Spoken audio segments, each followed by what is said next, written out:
우리가 살아가는 삶 속에는 희로애락이 다 있어요. 그리고 모든 게 하나님의 섭리 속에 움직이고 있다는 것을 믿어야 합니다. 우리가 지금 주어진 환경이 힘들고 어려워도 낙심하지 마세요. 지나고 보면 하나님이 하셨구나. 요셉이 잘못한 게 없어요. 형제들에게 먹을 것 갖다 주고 아버지 앞에 착하게 이쁜 짓 다 하고, 그래서 아버지의 이쁨을 받은 것밖에 없어요. 그런데 형님들이 자기를 죽이려고 그랬고, 나중에는 돈 주고 팔아먹고, 또 거기 팔려가서 보디발의 집에서 종노릇하고, 거기서 아내의 유혹을 받고 누명을 다 뒤집어 쓰고, 그리고 감옥에 갇히고, 이 모든 과정, 하나님 너무하십니다. 어찌 나한테 이런 일이 있을 수 있습니까? 그러지 않았습니다. 하나님의 섭리를 믿었습니다. 그랬더니 마지막에 그 나라의 총리가 됩니다. 보디발보다 더 높은 자리 하나님이 높여주셨습니다. 지나고 보니까 하나님이 하셨네요. 형제들이 얼마나 믿고 얼마나 왼수입니까? 그런데 그 형제들을 만났어요. 왼수는 애나무다리에서 만난다는데 잘 만났다. 그러지 않았습니다. 벌벌 떠는 형제들에게 걱정하지 마세요. 형님들이 나를 그렇게 한 게 아니라 하나님께서 우리 가족을 위해서 나를 미리 애굽으로 보내준 겁니다. 이게 하나님의 섭리론적 신앙이라고 생각합니다. 사람이 살다 보면 누구나 때로는 어려움에 처할 때가 있습니다. 어리석고 무능하고 못된 자들에게만 어려움이 찾아오는 것이 아닙니다. 때로는 진실하게 살려고 노력하는 애쓰는 사람에게도, 때로는 주의 종들에게도, 때로는 열심히 복음을 위해 사는 성도들에게도 어려움이 닥쳐올 수가 있습니다. 그때마다 하나님 앞에 어떻게 반응을 보이느냐, 하나님 앞에 무릎을 꿇느냐, 하나님께 매달리느냐에 따라서 역사는, 판도는 달라집니다. 모세는 권능의 지팡이로 많은 기적도 행하고 하나님의 영광도 많이 드러냈지만 가는 곳에 때로는 어려움에 부닥칠 때가 많았습니다. 장애물들이 많았습니다. 그때마다 모세는 낙심하지 않았습니다. 하나님 앞에 무릎을 꿇었습니다. 그때마다 하나님께서 무릎 꿇는 자를 외면하지 아니하시고 해결 방법을 주시는데 주님의 음성으로 명령합니다. 모세야, 홍해바다를 가르쳐라.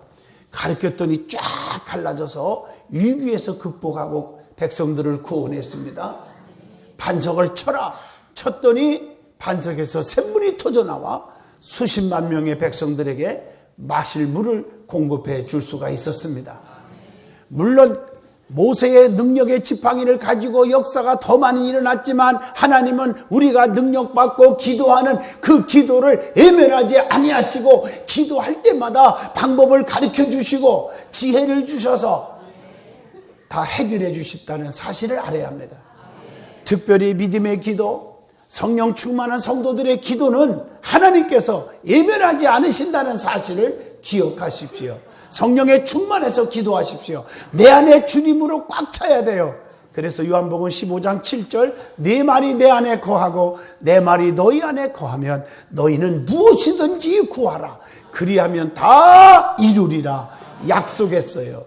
어떤 어려운 상황에 부닥칠 때 좌절하거나 낙심하거나 포기하지 말고 하나님 앞에 기도하십시오. 사람을 통해서 상처를 받든 또 교회에서 상처를 받든 누명을 쓰든 세상에서나 직장에서나 상처를 받든 어떤 상황에 부닥칠지라도 모세와 같이 하나님 앞에 무릎을 꿇으십시오. 하나님이 이스라엘 민족을 구해내라고 명령했는데 왜 하나님 나에게 이럴 수 있습니까? 왜 이렇게 어려움을 줍니까? 백성들이 원망하고 나한테 손가락질합니다. 왜 이렇게 고통을 줘야 합니까? 왜 이렇게 고독한 일만 생깁니까? 이렇게 원망할 것이 아니라 하나님 앞에 금식을 하든 철야 기도를 하든 무릎을 꿇든 하나님 앞에 매달리십시오. 그러면 하나님께서 해결해 주시는 줄로 믿습니다. 오늘 본문 말씀을 잘 살펴보면요, 선지자의 생도가 죽어버렸어요. 주를 위해서 열심히 살아보려고 공부를 하고 있는데 왜 생도가 죽어버리냔 말이에요. 그 아내가 하나님의 선지자 엘리야 앞에 찾아갔습니다. 너무나 딱한 사정을 알려줍니다. 그리고 소원합니다. 남편이 죽었는데요, 빚쟁이들이 몰려와가지고 피까지 짓고 죽었어요. 빚 안 갚는다고 지금 다 때려 부수고 난립니다. 너무 괴롭습니다. 그것뿐 아닙니다. 두 자녀가 있는데 애들을 뺏어가서 종으로 삼겠다고 협박합니다. 여러분, 한번 그 입장을 바꿔놓고 생각해 보세요. 여러분이 그런 입장이라고 해보세요. 빚더미에 앉아있고 남편이 죽었고 자식들까지 빼앗기게 되었어요. 종으로 삼겠대요. 어떻게 보면 가정이 풍비박산된 거죠. 콩가루 가정이 됐잖아요. 슬픔으로 말하면 이보다 더 슬픔이 어디 있습니까? 이것보다 더 괴로운 일이 어디 있습니까? 어떤 상황을 겪을지라도 오늘 이 말씀을 통해서 여러분들이 새 힘 얻고 해결받기를 바랍니다. 오늘 이런 상황을 하나님의 종 엘리사 목사님에게 보고했습니다. 이 사실은 막다른 상황에 하나님만을 의지하고 하나님 앞에 맡기고 주의 종의 기도를 구하고 하나님을 향하여 구하는 믿음의 자세가 너무 좋은 자세라고 봅니다. 주일하려고 하는 사람이 때로는 병들 수도 있습니다. 때로는 죽을 수도 있습니다. 빚으로 어려움을 당할 수도 있습니다. 오늘 선지자의 생도가 죽었습니다. 생도의 아내가 지금 너무너무 극단적인 어려움에 처해 있습니다. 열심히 살아보려고 애쓰고 주의 일을 하려고 하는데 때로는 이렇게 어려움에 처할 수도 있다고 하는 영적인 교훈을 오늘 주고 있습니다. 물론 그 이유가 여러 가지 있겠죠. 우리가 세상에서 어려움 당하고 혹시 병들고 힘든 일이 생기면요, 한 가지로만 속단해서는 큰 시험거리입니다. 우리가 한 가지로 판단해서는 아니 될 줄로 믿습니다. 어떤 사람은 병들었으면요, 저거 회개하라, 무조건 회개하라. 귀신 들렸어, 귀신아 불러가라. 여러분, 절대로 한 가지로 속단하면 안 돼요. 병들었거나 어려움 당하면 자기의 부주의로 오는 어려움도 있겠고, 또 하나님 앞에 득죄했기 때문에 회개하라고 주는 것도 있을 거고, 또 실수로 어려움 당할 수도 있습니다. 너무나 지식이 없어서 무지해서 어려움을 당할 수도 있겠고, 아니면 연단 가운데 하나님이 더 많은 복을 주시려고 어려움을 주실 수도 있는 것입니다. 여러 가지 이유야 어떻겠지만 어떻든 간에 이런 어려운 상황에서 하나님을 의지한다는 것은 아주 매우 중요한 신앙관인 줄로 믿습니다. 생도 아내의 믿음은 대단했습니다. 다른 사람 같으면 인생을 포기했을 거예요. 아마 자살해 죽어도 100번 죽으려고 했을 거예요. 좌절하고 포기했을 것입니다. 오늘 그러나 하나님을 의지하는 믿음으로 주의 종 엘리사에게 찾아왔습니다. 그래서 문제 해결의 역사가 일어난 줄로 믿습니다. 여기서 중요한 것은 그래서 평상시에 주의 종과의 관계 회복이 중요하다는 겁니다. 오늘 여러분, 오늘 이 선지자 생도의 아내는요, 주의 종 앞에 나와서 의논했고 기도 부탁했고 해결 방법을 의논한 줄로 믿습니다. 오늘 그렇다면 이 문제의 내용이 무엇입니까? 해결 방법이 무엇인지를 오늘 말씀을 통해서 조명해 보면서 저와 여러분에게도 문제 해결받는 큰 축복의 역사가 이 말씀을 통해서 일어나기를 주의 이름으로 축원드리겠습니다. 제일 먼저 이 과부에게 문제가 생긴 까닭이 무엇입니까? 첫째, 남편이 죽었어요. 여기서부터 문제가 생긴 거예요. 우리가 영적으로 보면 왜 문제가 생깁니까? 우리는 영원한 신랑이 예수 그리스도십니다. 우리는 그의 신부로 비유하고 있습니다. 신랑 되신 예수 그리스도를 잃어버리면 언제든지 문제가 생깁니다. 요한복음 15장 5절 나는 참 포도나무여 너희는 가지라 그가 내 안에 내가 그 안에 거하면 사람이 열매를 많이 맺나니 나를 떠나서는 너희가 아무것도 할 수 없음이라 그랬습니다. 주님 없이는 우리가 살 수 있는 게 없습니다. 신앙생활 잘한다 해도 세상 일에 너무나 바빠서 예수님을 잃어버리면 문제가 생길 수가 있다고 하는 것입니다. 많은 사람들은 바쁘다는 핑계로, 피곤하다는 핑계로, 아프다는 핑계로, 환경이 열악하다는 핑계로 세상에 푹 빠져서 주님을 잊어버리고 사는 사람들이 종종 있습니다. 아침이나 저녁이나 낮이나 밤이나 항상 주님 생각에 깊이 파묻히기를 주 이름으로 축원합니다. 두 번째 문제가 뭡니까? 체주에게 괴롭힘을 당했다는 거예요. 오늘 본문 1절입니다.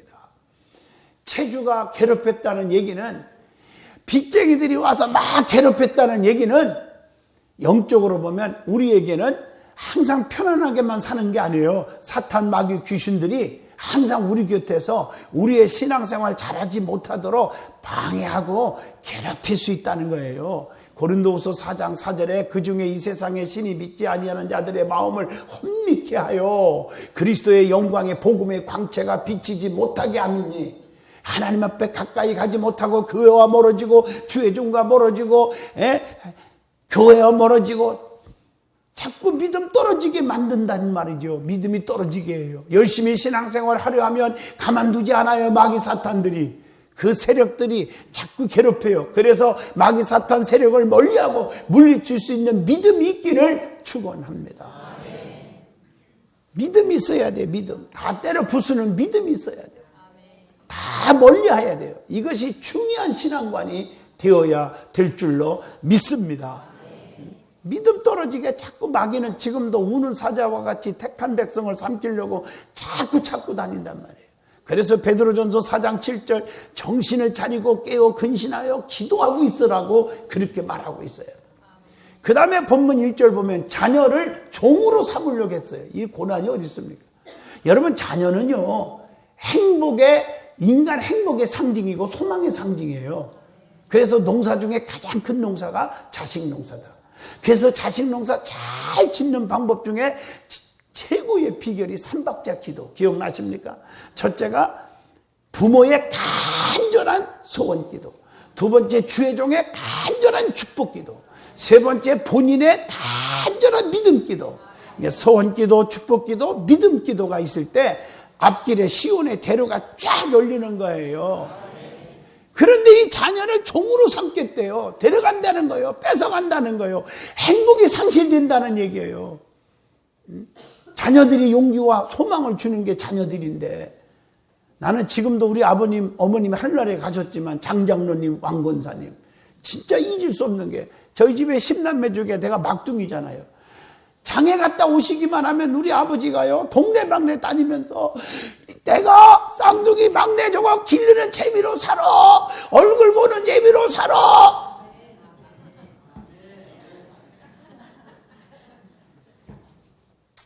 지금도 내 귀에 쟁쟁쟁쟁해요. 나만 보면 그렇게 좋아해요. 내가 이 얘기를 왜 하냐면, 자식은 부모의 소망인가 봐요. 부모의 행복인가 봐요. 근데 내가 이렇게 목사되고 여러분 앞에 애치고 이렇게 정말 전 세계를 다니며 복음을 전하는, 부흥에 인도하는 이 모습을 못 보여준 것 같지만 하늘나라에서 다 보고 계실 줄로 믿습니다. 그래서 하늘나라에서 만나면, 어머나, 아유, 막둥이 쌍둥이가 이렇게 목회를 크게 하다 왔어. 배가 아파도 아멘 하면 어떻겠습니까? 할렐루야. 그것 때문에 제가 더 열심히 일한단 말이에요. 그런데 오늘 이 생도의 과부의 집에 행복과 소망을 빼앗기게 된단 말이에요. 자식을 데려간다는 거예요, 종으로.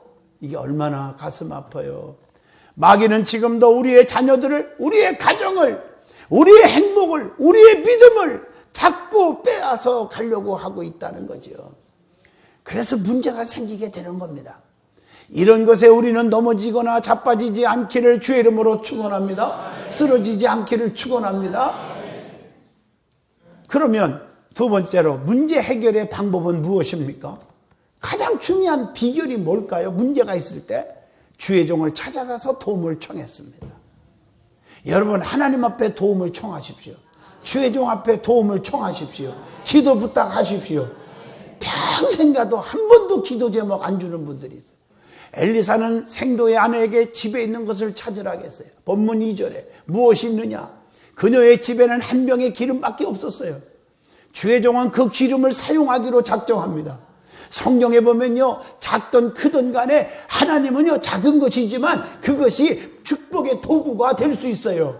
마태복음 14장 13절로 21절 보니까 어린아이가 혼자 먹어도 현찬한 도시락 5병 2어를 가지고 내놨을 때 우리 주님이 축사하시고 축복을 하시고 띄워주라 5,000명 이상 먹이고도 12광주리가 남게 하셨잖아요. 지극히 작은 5병 2어를 가지고 그 수많은 사람을 먹이고도 남게 하시더라고요.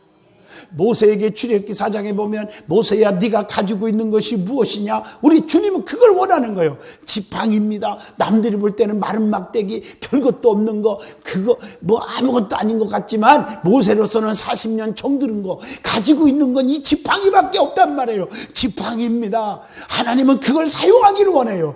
내 모습 이대로 가난하면 가난한 대로 부하면 부한 대로 배웠으면 배운 대로 못 배웠으면 못 배운 대로 잘났으면 잘난 대로 못났으면 못난 대로 실력 있으면 있는 대로 없으면 없는 대로 내 모습 이대로 주받으시옵소서.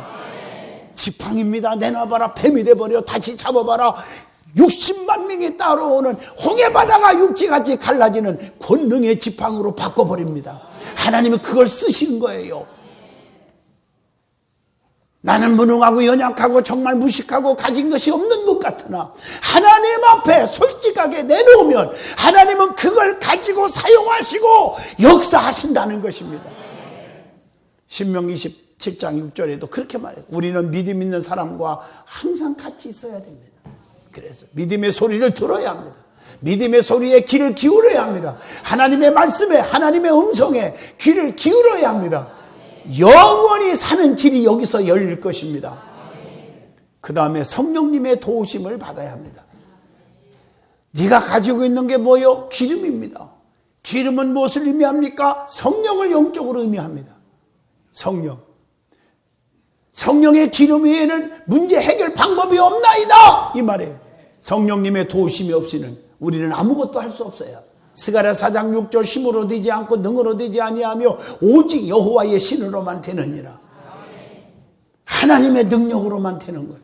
성령을 받아야 주의 일 하는 거예요. 내게 능력 주신 자 안에서 내가 모든 것을 다 할 수 있다고 하는 빌립보 4장 13절, 마가복음 9장 23절 할 수 있거든이 무슨 말이냐? 믿는 자들에게는 능치 못함이 없느니라. 또 누가복음 18장 27절에 사람으로는 할 수 없으나 하나님은 모든 것을 다 할 수 있다고 말했어요.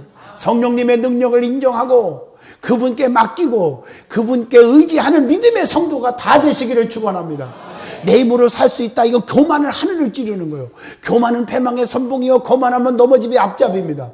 내 힘으로 안 됩니다. 성령님 나를 도와주세요. 성령의 충만함을 주세요. 성령님이 나를 인도해 주세요.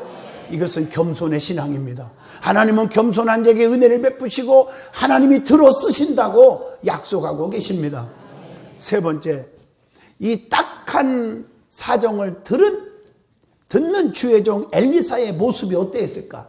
주의 종 앞에서 딱한 사정을 알았어. 주의 종에게 이거 듣고 어떻게 했어요?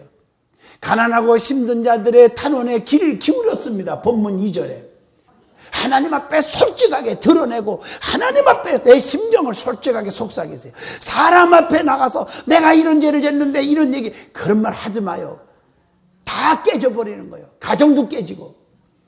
하나님 앞에 솔직하게 회개하란 말이에요. 회개. 하나님과의 관계가 회복 안 되면 끝나는 거예요. 네 번째, 선지자의 말씀에 순종할 때 기적이 일어나는 겁니다. 순종할 때 역사가 일어나요. 베드로 보세요. 인간적으로 이해가 안 되잖아요. 깊은 곳에 그물을 던지라 주님이 명령했어요. 고기 한 마리도 못 잡았어. 그때 베드로 생각이 인간적으로 말하면 나는 어부 출신이야. 전문가요. 너는 목수의 아들이잖아. 그랬으면 끝났을 거예요. 내가 말씀에 의지하여 깊은 곳에 그물을 내립니다. 여러분들이 나는 경험이 많아. 이 분야에는 내가 전문가야. 교만 떨지 마세요. 성경을 보세요. 인간적으로 계산하고 판단해서 뭐가 나옵니까? 이해가 안 되지만 순종할 때 기적이 일어났습니다. 오늘 선지자의 생도의 아내가 주의 종의 말씀에 순종했다는 거예요.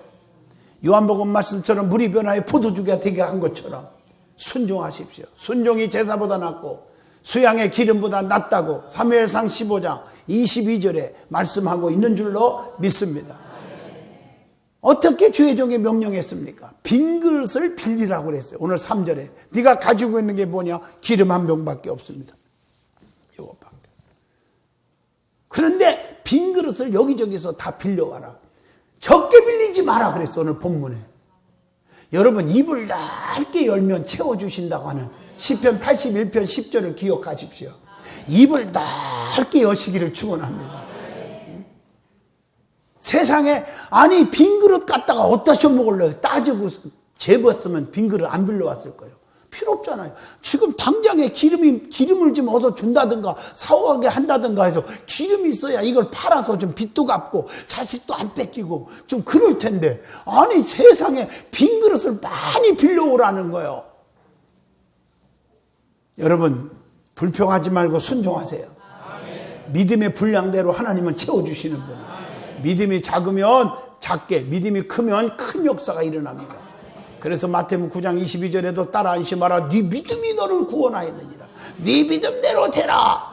네 믿음이 크도다. 마태복음 15장 28절 그러잖아요. 엄청난 기적은 믿음이 있을 때, 믿음이 클 때 기적이 일어났어요. 오늘 이 여인은 세상에서는 거지가 되었습니다. 기름 한 병밖에 없어요. 빚더미에 지금 앉아있고 자식도 지금 종으로 뺏기는 판이에요. 그런데 빈 그릇을 가져올 수 있는 만큼 다 가져오라는 거예요. 하나님이 이 말씀하시는 데는 믿음의 분량을 보는 거예요. 그리고 하나님을 믿고 순종한 만큼 내가 너에게 다 채워주겠다는 거예요. 이 믿음 갖기를 축원합니다. 두 아들과 함께 문을 닫고 기름을 채우도록 했습니다. 여기서 중요한 것은 4절 보시면 엘리사는 그 자리에 함께 들어가지 않았어요. 바깥에 있고 두 아들과 함께 그 과부를 집 방 안에 넣고 거기서 기름을 다 채우라는 거예요. 이 여인과 두 아들이 기름을 채우는 거예요. 오늘 인간적으로 보면요, 주의 종이 안 보이잖아요. 거기 안에 없잖아요. 그러니까 아유 목사가 시키니까 하는 척 하자 그냥 그랬으면 끝났을 거예요. 보거나 안 보거나, 주의 종이 보거나 안 보거나, 사람들이 보거나 안 보거나 그냥 순종하고 채웠어. 이해가 안 되지만 이 한 병 갖고 빈 그릇에 채워. 어머나 웬일이요. 막 붓는 대로 차득 채우고 또 붓고 채우는 거야. 여러분, 사르밧 과부의 집에 마지막 먹고 죽을 떡 한 조각밖에 없어. 박박 긁어서 없어. 그런데 그걸 먼저 드렸더니 너도 먹고 네 자식도 만들어 먹어라. 약 올리는 것 같아요. 오늘 그러나 푸니까 푸는 대로 계속 나왔어. 성경을 안 믿으면 크리스찬이 아닙니다, 이거예요. 기름독에 기름이, 떡가루 그릇에 떡가루가 마르지 아니한지라. 아멘 하십니까? 마르지 아니한지라. 하나님은 믿음의 분량대로 복을 주시는 줄로 믿습니다. 교회 안에서 이해가 안 되지만 믿음의 분량을 크게 키우세요. 입을 넓게 열으세요. 기도도 크게 하세요. 여기서 주는 영적인 교훈이 있습니다. 내 심령의 그릇에 기름을 채우라고 하는 교훈입니다. 여러분의 빈 심령 속에 성령의 기름을 날마다 채우시기를 주의 이름으로 축원합니다. 우리 든든한 교회는 성령님의 주요소와 같다, 이렇게 말하면 돼요. 주요소와 같다. 기름은 에너지요, 성령의 능력. 그래서 날마다 채워야 돼요. 계속 채워야 돼요. 주의 종이 없는데도 진실했다는 사실이에요. 빌립보 2장 12절 말씀처럼 우리는 항상 주님 앞에 있던 없던 두렵고 떨림으로 진실하게 충성을 해야 합니다. 사람이 없는 데서 헐뜯고 비방하지 말고 항상 진실이라는 그런 단어를 가슴에 새겨야 돼요. 충성 중에 진짜 충성은요, 떠벌리는 충성이 아니에요. 보는 데서 충성하고 알아주기를 바라고, 그게 아니에요. 누가 안 안아줘도 보지 않아도 은밀한 중에 충성하는 거 하나님이 기억하시고 축복하십니다. 이것이 믿음인 줄로 믿습니다. 하나님은 은밀한 중에 보시고 갚아주시고 복 주신다고 했습니다. 신앙생활의 가장 중요한 것은 진실이라고 생각합니다. 다섯 번째로, 해결받은 후에 어떻게 되었습니까? 해결받은 후에 어떻게 돼요? 한마디로 복이 그냥 넘치게 받은 거예요. 본문 7절 보면 그 여인이 하나님의 사람에게 나아가서 말하니 그가 이르되 너는 가서 기름을 팔아 빚을 갚고 남은 것으로 너와 네 두 아들이 생활하라 하였더라. 감사하지요. 문제 해결 다 했잖아요. 지금 기적이 일어난 사실도 주의 종 앞에 와서 보고합니다. 또 7절에 여인은 문제 해결 받은 후에 떠나지 않았어요. 기뻐하며 주의 종에게 보고합니다. 올 때 갈 때가 같았잖아요. 개구리가 올챙이적 시절을 생각하라는 말 여기서 해당되지 않아요. 생각했잖아요. 계속 보고했어요. 이렇게 잘 됐습니다. 해결받았습니다. 감사해요. 이게 믿음인 줄로 믿습니다. 그리고 너무 기뻐했어요. 그리고 빚을 갚았어요. 빚에서 다 벗어났어요. 두 자녀와 함께 행복하게 지내게 되었어요. 여러분들도 이러한 행복한 복을 누리시길 바랍니다. 빚을 청산하고도 넉넉히 살 수 있도록 남았습니다. 우리 하나님은 눌러 흔들어 넘치게 주시는 하나님. 그래서 요한복음 10장 10절에 내가 이 땅에 온 것은 생명을 얻고 더 풍성케 하려는 것이니라. 풍성이 주님의 뜻이에요. 그래서 오늘 결론은 시편 23편 1절로 2절 보면 여호와는 나의 목자 되시니 내게 부족함이 없으리로다. 그가 푸른 초장 쉴 많은 물가로 인도하시는도다. 사망의 음침한 골짜기 다닐지라도 해바람을 두려워하지 않을 것은 주께서 나와 함께 하시나이다. 주의 지팡이와 막대기가 나를 안위하시나이다. 여러분들의 삶의 모든 문제를 다 해결하고도 남아서 충성하게 가정의 행복을 누리고 살 수 있는 복이 임하기를 주 이름으로 축원합니다. 인간의 눈으로 판단하여 포기하고 좌절하고 죽고 그런 낙심하는 자가 없기를 축원합니다. 입을 넓게 열으세요. 꿈을 가지세요. 소망을 가지십시오. 하나님이 나를 위하시면 누가 우리를 대적하겠습니까?